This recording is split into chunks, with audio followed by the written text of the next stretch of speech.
మీరు చూస్తున్నారు FIR news. తాజా వార్తలు, కీలక అప్డేట్స్ కోసం మా ఛానల్ను సబ్స్క్రైబ్ చేయండి. Food safety officer Kurnool district. Kurnool జిల్లాలో గల మన కర్నూలు జిల్లా టౌన్లో అయితే దగ్గర 30 వరకు కేసులు ఫైల్ చేయడం జరిగింది. హోటల్ యజమానుల మీద గోబీ మంచూరియా కలర్ కలపడం కానీ, బిర్యానీలో కలపడం కానీ, అలాగే బెల్లం కలర్ మార్జిన్ వాడటం కానీ, ఇట్లా వివిధ రకాల అరిటేషన్స్ టెస్టింగ్ పంపించి రిపోర్ట్ రాగానే వాటి మీద కేసులు ఫైల్ చేయడం జరిగింది. ఆదోనిలో 10 కేసులు ఫైల్ చేయడం జరిగింది.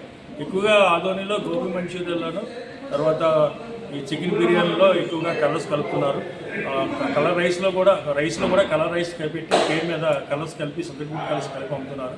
వాటి మీద కూడా మేము శాంపుల్ తీసి టెస్టింగ్ ఫుడ్ ల్యాబ్ హైదరాబాద్ పంపించడం జరిగింది. రిపోర్ట్ అనంతరం కోర్టులో జేఎఫ్ఎం కోర్టులో కేసు ఫైల్ చేయడం జరిగింది. కొన్ని సబ్ స్టాండర్డ్ ఫుడ్ ఏమన్నా కలర్ తక్కువ ఉన్న వాటికి ఏమైనా ఉంటే అది సబ్ స్టాండర్డ్ ఫుడ్ కింద ల్యాబ్ రిపోర్ట్ వస్తుంది. ఆ ల్యాబ్ రిపోర్ట్ రాగానే జాయింట్ కలెక్టర్ కోర్టులో కేసు ఫైల్ చేయడం జరుగుతుంది. సార్ ఇప్పుడు హోటల్ అసోసియేషన్ వాళ్ళంతా మీద వచ్చి చెప్తున్నారు కదా సార్, మాతో కాకుండా కిరాణీ మర్చెంట్స్ కూడా వాళ్ళే మ్యానుఫ్యాక్చరింగ్ చేసి మాకు ఇస్తున్నారు. అవే మేము కలిపి ఆహారం చేసి అదే వ్యాపారం చేస్తున్నాం తప్ప మాదేం తప్పు లేదని చెప్తున్నారు. ఏదేమైనా మ్యానుఫ్యాక్చరింగ్ అయితేనేమి, రిటైల్ అయితేనేమి, హోల్సేల్ అయితేనే ఏదైనా సరే ఏ రూపంలో కూడా కల్తీ జరగడానికి లేదు.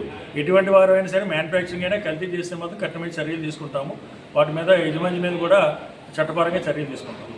సార్ కొన్ని హోటల్లో వాళ్ళే సార్ ఓన్ మ్యానుఫ్యాక్చర్ బాటిల్ చేసి కస్టమర్కి ఇస్తున్నారు సార్, ఇది కరెక్ట్ అంటారు? ఏదైనా సరే వాటర్ అనేది హైజీనిక్ వాటర్ ఉండాలి. టీడీఎస్ వాల్యూ 16 నుంచి 150 వరకు ఉండాలి.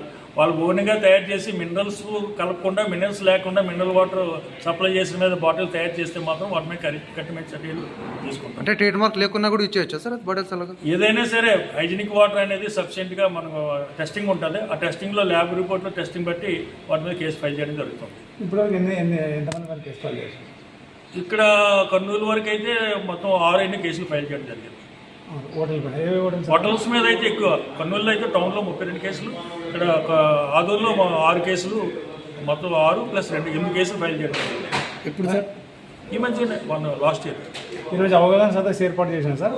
వాళ్ళపై ఎప్పుడు తనిఖీలు చేస్తారో ఏమైనా అట్లా దొరికితే ఎప్పుడు వాళ్ళకి అవగాహన సదస్సు అయిపోయిన వెంటనే మరుసటి రోజు నుంచి కూడా తనిఖీలు జరుగుతుంటాయి. దానికి టైం ఉండదు. మీరు చెప్పిన రూల్స్ రెగ్యులేషన్స్ గౌరవ ఎమ్మెల్యే గారు కూడా చెప్పారు. హోటల్లో హైజీనిక్ ఫుడ్ ఏ విధంగా పెట్టాలి, ఏది అవాయిడ్ చేయాలి, ఏది మీరు ప్రిపేర్ చేసి అమ్మాలనేది కూడా క్షుణ్ణంగా గౌరవ ఎమ్మెల్యే గారు కూడా చెప్పారు. అందువల్ల ఏంటంటే అధికారులు చెప్పినా మన గౌరవనీయులు ఎమ్మెల్యే గారు చెప్పినా సరే సామాజిక బాధ్యత కింద గుర్తించి ప్రజలకు హైజీనిక్ ఫుడ్ అందించడంలో హోటల్ యాజమాన్యం అందరూ కూడా మంచి హైజీనిక్ ఫుడ్ అందించాలని చెప్పి నేను కోరుకుంటున్నాము. దానికి అతిక్రమిస్తే మాత్రం కఠినమైన చర్యలు ఉంటాయి. ఎమ్మెల్యే మేము ముఖ్య అతిథిగా పిలిపిస్తాను మీరు, కానీ ఎమ్మెల్యే చెప్పినారు వెంటనే అలాంటి చర్యలు తీసుకోకండి, అసోసియేషన్ వాళ్ళకి చెప్పి తీసుకోండి అంటున్నారు. అంటే వాళ్ళకి కొంచెం టైం ఇవ్వమంటే యాక్చువల్గా ఏంటంటే వాళ్ళు అవేర్నెస్ అంటే తెలుసుకోమన్నారు. అంటే అవేర్నెస్ ప్రోగ్రామ్ కింద క్రియేట్ చేయమన్నారు. వాళ్ళు కూడా 1-2 సార్లు చెప్పమన్నారు. చెప్పిన తర్వాత కూడా వాళ్ళు మార్పు రాకపోతే కఠినమైన చర్యలు తీసుకోమంటున్నారు. ఇప్పుడైతే మీకైతే తనిఖీల్లో భాగంగా తెలిసింది అది హైజీనిక్ ఫుడ్ కాదు, ఆరోగ్యాలు చెడిపోతాయని. ఇంతకుముందు గతంలో అదే హోటల్లో చాలామంది తిని అనారోగ్యాలకు గురవుతారు. అట్లాంటి లేదు చాలా హోటల్స్ కేసు ఫైల్ చేయడం జరిగింది. సార్ అదే నేను ఏమంటానంటే ఇప్పుడు దొరికిన ఫుడ్ అదే హోటల్లో ఇంతకుముందు కూడా మెయింటైన్ చేస్తుంటారు. ఆ హోటల్లో తిని చాలా అనారోగ్యాలు. ఏదైనా సరే తప్పు చేసేవాడు పనిష్మెంట్ అనుభవించి తప్పదు. వాడు ఏదైనా కల్తీ చేసే మాత్రం ఇమీడియట్గా చర్యలు ఉంటాయి. Sir Rajagopala Rao, food safety officer.